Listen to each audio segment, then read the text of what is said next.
comprehensive blueprint for an onboarding program. I think everyone will agree that onboarding buddies sounds much better than inducting employees.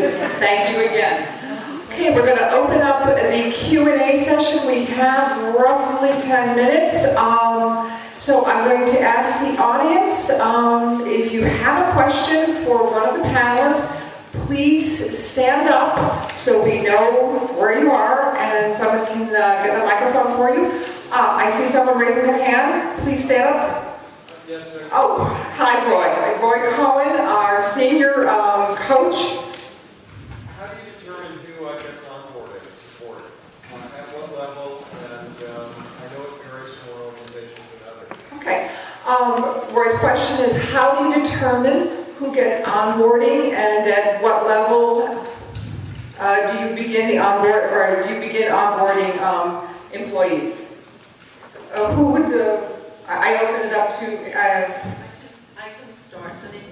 We've actually tried to institutionalize this as a process with all staff. We do it in a very specific way with the executive leaders, and that's where our HR department is involved. But we have also made this a process where we like it to be done with our field staff, managerial staff, straight on up through, because it's key that we retain the field staff that we hire. So it is somewhat modified, there's different goals, but the concepts are the same. Thank you. So, comment from Cindy or from George?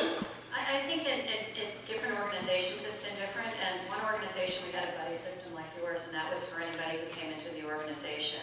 And it depends, I think, on what kind of resources we've had in our HR organizations. So some places, like I said, the buddy has been everywhere. It's been director up or VP and up, depending on, again, how many resources we had in HR. Thank you. Thank you. Another question. Yes? I have a question, I guess it would be for Denise. Who are the buddies, essentially? Are they colleagues, are they superiors to the person bringing them out? Okay. They really are colleagues, and they could be at different levels. I think someone mentioned that as well. Just in case you didn't hear it, he was asking who are the onboarding buddies. Anyone else care to answer, comment on that? Yeah, that was the same where we were. It was, it could be anybody. It was anybody else in the organization, and you know, just a colleague within the company. Okay, good. Another question, please. Yes. Please stand up so we can hear you. In your minds, is there a distinction between a year-long orientation program with that of an onboarding program? And if so, what are some of the distinctions between those two? Distinctions between onboarding programs are year-long or longer? Is that your question? No, the difference between a year-long orientation program Okay. and an onboarding program. A difference between a year-long orientation program and an onboarding program. Who would like to comment on that? If any. Well, just to clarify, what our view is that it's the very initial steps that are the orientation. So the days when one comes in, spends a day or two in a conference room, gets exposed to policies, procedures, history, vision, mission, that's what we consider the orientation. For some of our clinical staff, they then go through a 3-week orientation where they are introduced to the kinds of work they'll have to do, the tools that they'll use. They use pen-based computers. But after that, we think about it as integration. We don't really think about it as orientation after that. Thank you. Another question. Please stand up. This question is for Cindy. How would you suggest onboarding an executive in an organization that's either rebuilding or kind of coming back after a major challenge or scandal?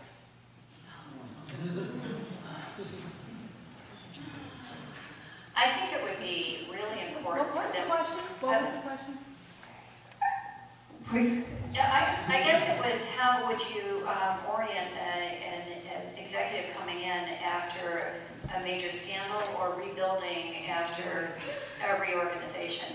I think it's incredibly important that they would have the history of what went on and what went wrong, and that they understood particularly the values of the organization and why things went awry, and what is the mission going forward, so that the problems didn't repeat. But fundamentally, the core values and reputationally what that company wants to be and who they want to be going forward, so that they're not going to repeat that again.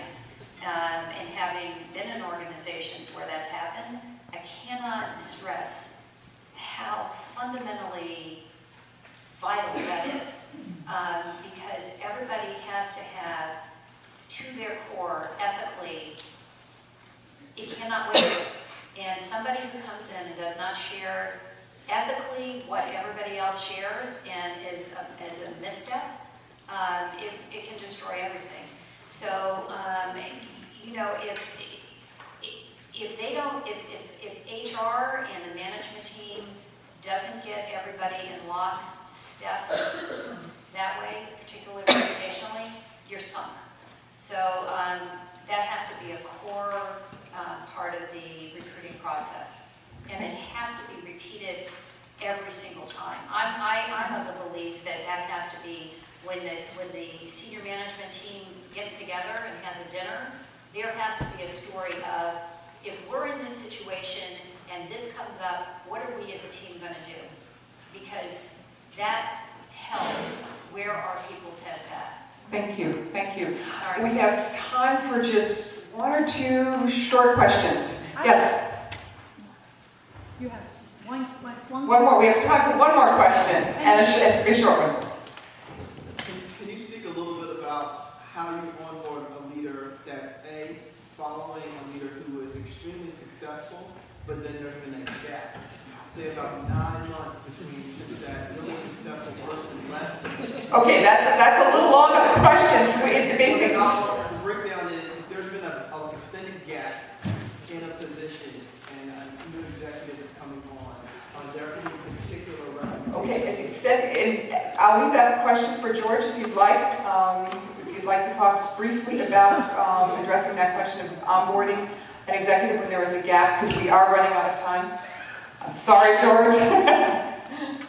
So the short answer would be you got to keep two things in mind. One, you've got to bridge the gap, and two, you've got to preserve what's good.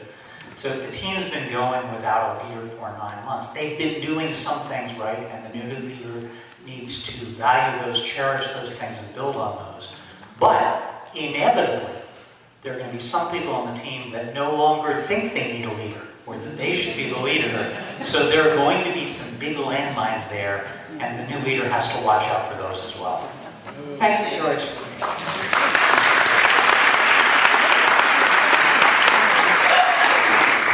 So much stress because it was so jam-packed here. Let's give a round of applause to our speakers, to Claudia, and to you.